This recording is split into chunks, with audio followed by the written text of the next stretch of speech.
Roll call. Mr. Fuller. Here. Mr. Coleman. Here. Ms. Materney. Yes, here. Mr. McCarthy. Here. Mr. Smith. Here. Mr. Van Huzen. Here. Mr. Weber. Here. On the floor. Thank you, Mayor and Council. I'm here this evening to present to you on the public hearing. This is related to gyms and fitness facilities. This is a proposed code amendment that has gone through the process of review and recommendation by my office, has been forwarded on to the Planning Commission for their thoughts. This is the next step in that process, is to have the public hearing. And then each of the three items that we'll be discussing tonight for the public hearings will then be presented to the Planning and Zoning Committee of Council tomorrow evening, and then back to you for a final vote at some point in the future. The first amendment tonight is, like I said, dealing with gyms and fitness facilities. This is a code amendment that was brought forward by a current gym owner. Some of you may know Mr. Matt Temby. And while this request was being presented by him, it wasn't specifically serving only his property. So again, these are general code amendments that would affect properties that are zoned primarily office and service that may currently or in the future have a gym or fitness facility located on them. So I'll take you through the first one. The first two public hearings are dealing with the same type of issue, just two different ways to achieve the goal for Mr. Temby and the issue that he's having on a property that he recently acquired. The first one is a little bit of background.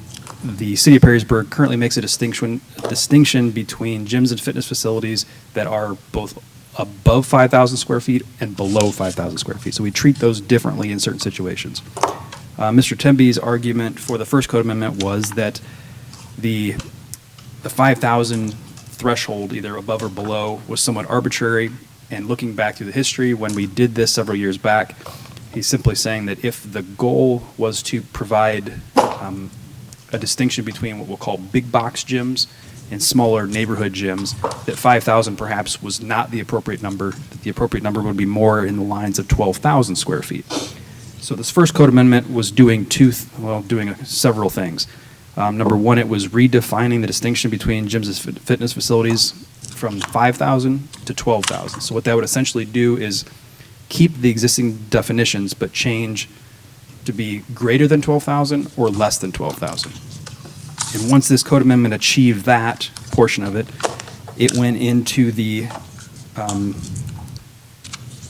land use table. It would also update the labels that are provided there. So it's a definitional change and then a functional change in the land use chart to reflect the definitional change, if that makes sense. So the end goal of this would be to, like I said, make the distinction of big gyms and small gyms, not from 5,000 square feet, but comparing them at 12,000 square feet. So hopefully you're able to follow me. I know it's a little bit confusing for those that haven't been following this process as long as I have.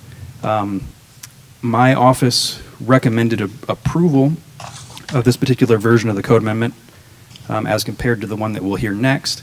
It was presented to the Planning Commission at their last meeting. There was a recommendation to deny the proposed code amendment, and that was unanimous 6-0. I can shed a little bit of light on perhaps the unanimous denial in contrast to my recommendation. And I believe that the action of the Planning Commission was to unanimously deny that proposal because there is a third version in the pipeline that will be going to the Planning Commission at, I believe, their next meeting. So it seemed like both this code amendment as well as the one you're going to hear at 6:20. Didn't the Planning Commission pass it last time? I thought they did. Oh, we had a working discussion. We had a working discussion. It will come back for the formal version. So again, there's a third version of this that would accommodate Mr. Temby and his requests. And again, it's a general request that the Planning Commission generally felt more favorable towards. And that would be the case for this one as well as the next one we'll discuss, but it achieves it in a different way. So I guess with that being said, I'd be happy to answer any questions. I know it's kind of a confusing topic, but. Any questions from council? Any questions from the audience? If not, on the motion to close the public hearing? Make the motion. Second. Roll call? Mr. Fuller. Yes. Mr. Coleman. Yes. Ms. Materney. Yes. Mr. McCarthy. Yes. Mr. Smith. Yes. Mr. Van Huzen. Yes. Mr. Weber. Yes. I will roll right into the 6:20 public hearing, proposed code amendment, which we heard a little bit about. Yeah, thank you, Mayor. You'll get the condensed version of this one. Do you want to do a roll call? Okay. Sorry. Mr. Fuller? Yes. Mr. Coleman? Here. Ms. Matroni? Here. Mr. McCarthy? Here. Mr. Smith? Here. Mr. Van Huzen? Here. Mr. Weber? Here. Or yours. All right, thank you. You'll get the condensed version on this one since I gave you somewhat of the background information on the first public hearing. This one is much simpler. If you turn to page 3 of the packet that was provided to you, now there's a page, the analysis page, that examines both the existing and the proposed change. You'll see it's a very simple change. It proposes to keep the distinction between gyms of different sizes at the 5,000 square foot threshold, but simply would make it a permitted use in the office and service zone for gyms that are in excess of 5,000 square feet. So again, but some additional background is Mr. Temby, he was a gym owner in Perrysburg, acquired a property with a building that's 5,000 square feet. He wishes to expand that. In order for him to do that, he would either need that threshold to be raised to something larger than 5,000, or to just simply make it, as this code amendment would suggest, that gyms over 5,000 square feet are permitted. I feel of the two ways to accomplish this particular goal, the Planning Commission felt less inclined, although the vote was the same, unanimous against it, 6-0. Compared to the first one that I just presented, this was the lesser of the two as far as the Planning Commission was concerned. But again, the denial is likely related to the third one that's coming through the pipeline now. Did this one have your support? This one did not. Okay. Any questions from council? Any questions from the public? Hearing none, I'll entertain a motion to close the public hearing. Oh, so moved? Second? Roll call. Mr. Fuller? Yes. Mr. Coleman? Yes. Ms. Matroni? Yes. Mr. McCarthy? Yes. Mr. Smith? Yes. Mr. Van Huzen? Yes. Mr. Weber? Yes. We'll wait a minute. 6:25. Hearing?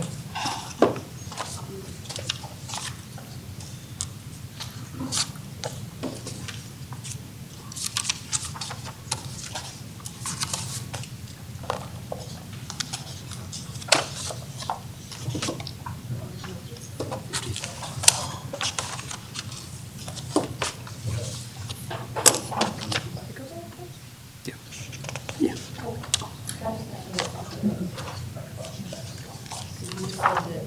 Next. No, the first one. This one is special.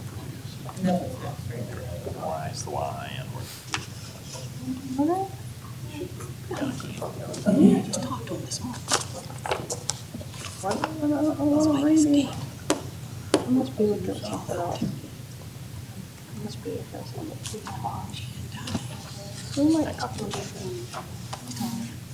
Let me find what I'm.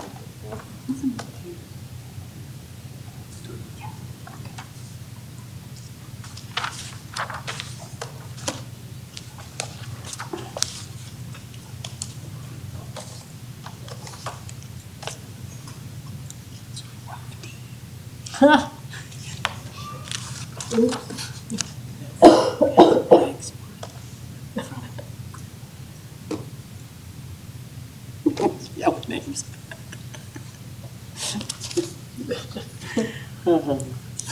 You're funny. I don't have time to do this.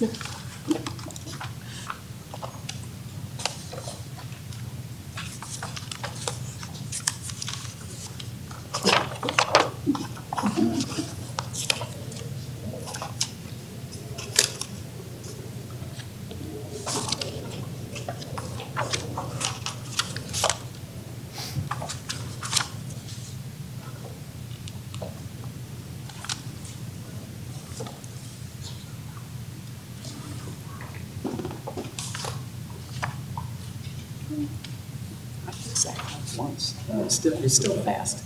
It went back to being fast. Yeah, they should get. A couple of months ago, I said it correctly, and it still started running fast. Did you spend Yeah, all I that can money to get a can afford clock? one.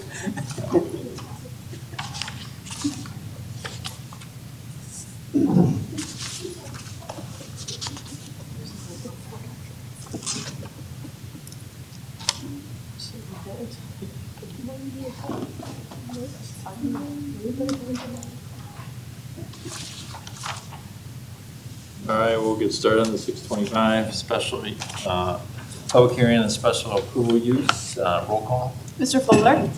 Mr. Coleman. Here. Ms. Matroni. Here. Mr. McCarthy. Here. Mr. Smith. Here. Mr. Van Huzen. Here. Mr. Weber. Here.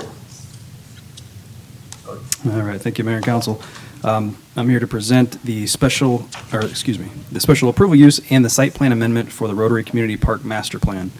This is specifically for a pickleball court addition that was taken through the Planning Commission fairly recently. Not every special approval use is required to come before City Council. There are a select few that do require final action by City Council rather than the Planning Commission. This happens to be one of those, typically because it deals with parks, parkways, and non-commercial recreational facilities, larger public improvements.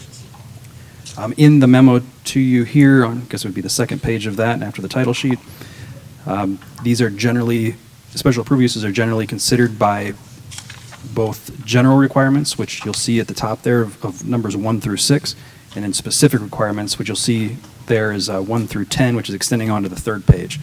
And again, highlighted there is just the note that requires City Council vote and approval rather than just finality with the Planning Commission. As you'll see from the drawings that were provided, I saw some of you flipping through. You will see towards the back end of this, I believe it's the very last page, there's an approximate site plan that shows the proposed pickleball court location, and then some nicely done renderings here that show the general intent and layout of both the court space and some of the interior bleacher area. There are a few minor details with landscaping and things like that that could change based on availability of products and budget, but this is roughly the proposed layout. And this was presented to, like I said, the Planning Commission. 4 of the members voted to approve this. Nobody denied it, and 2 of them abstained. One of the abstentions was from somebody that was involved directly with the rendering of these images, so he recused himself, and I do not recall who the other abstention was, but the mayor, okay. But there was no objection to the project, so. I don't know that I can offer any additional background on the particular project, but this is the process that I can present. And let me see here. Yeah, I think that's probably all I can tell you. Any questions from council? No, the mayor abstained on the vote? Yes, I'm a member of Rotary. No, I think it's just you couldn't vote to eliminate basketball courts. That also wasn't there. You couldn't bring yourself to do that.